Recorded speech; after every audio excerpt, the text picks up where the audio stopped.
Bon, si tu n'as jamais utilisé InDesign, il faut dire qu'InDesign, c'est simple, c'est le plus facile. Mais en même temps que c'est plus facile, tu peux faire des erreurs lors de la présentation d'un document.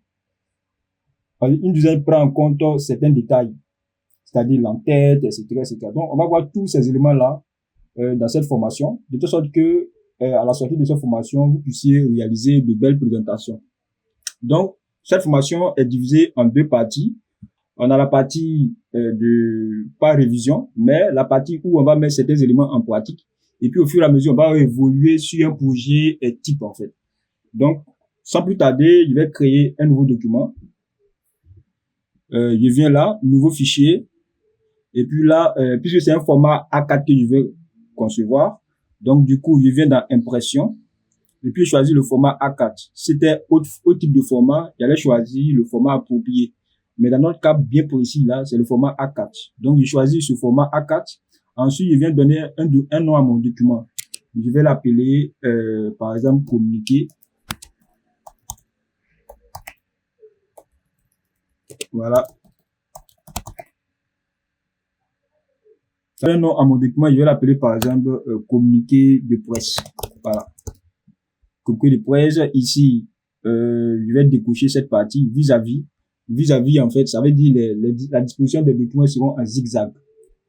Or, nous, c'est un seul document qu'on veut faire. Donc, on veut que ça soit linéaire.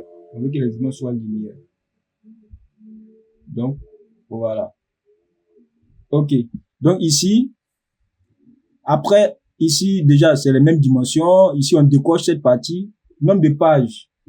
On va prendre la page numéro... Bon, nombre de pages, une seule page, on va faire une seule page. Ensuite, à partir de, ici c'est 1, colonne, bon, on va pas diviser nos documents en plusieurs colonnes. Donc, on va laisser ça comme cela. Ensuite, à ce niveau, mage, bon, on va laisser ça. Ici, déjà, on peut voir un aperçu en cliquant sur ça. Voilà. On peut voir un aperçu en cliquant sur, voilà, sur ce lien. Déjà, on voit déjà l'aperçu là. Voilà. Donc, au niveau de nombre de pages, voilà, mage, c'est bon. Mais ici, on peut régler un peu la mage. Voilà. On peut régler un peu voilà, la mage en jouant sur ces données-là. Après, on descend. Fond perdu, on laisse à 0. Une fois que tout est OK, on va cliquer sur créer. Voilà. Donc là, on a notre document qui est prêt. On a notre document qui est prêt. Donc, du coup, là, déjà, ce qu'on va faire, c'est de aller chercher maintenant les informations, les éléments qu'on veut et tout et tout. Donc, dans notre cas bien précis, ce que nous allons faire, c'est de, disons, c'est de d'abord faire déjà le papier en tête. Voilà, faire déjà le papier en tête. Ensuite,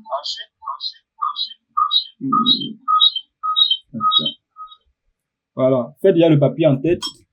Après, maintenant, on va maintenant faire la mise en page.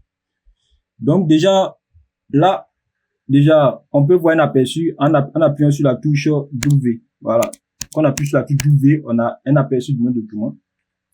Voilà.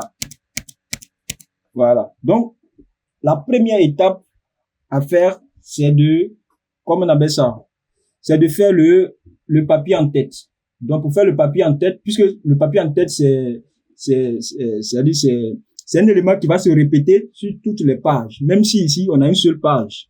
C'est un élément qui va se répéter sur toutes les pages. Parce que imaginons que notre communiqué de presse est sur plusieurs pages. Donc là, ça se reproduit sur plusieurs pages. Donc, ce qu'on va faire d'un premier temps, c'est de, disons, c'est de faire l'entête. Donc, pour faire l'entête, je me rends ici, à ce niveau, gabarit, je clique dessus. Quand je clique dessus, j'ai cette page-là. Là, on va faire notre papier en tête. Donc, d'un premier temps, on va définir quelques marges. Bon, quelques marges.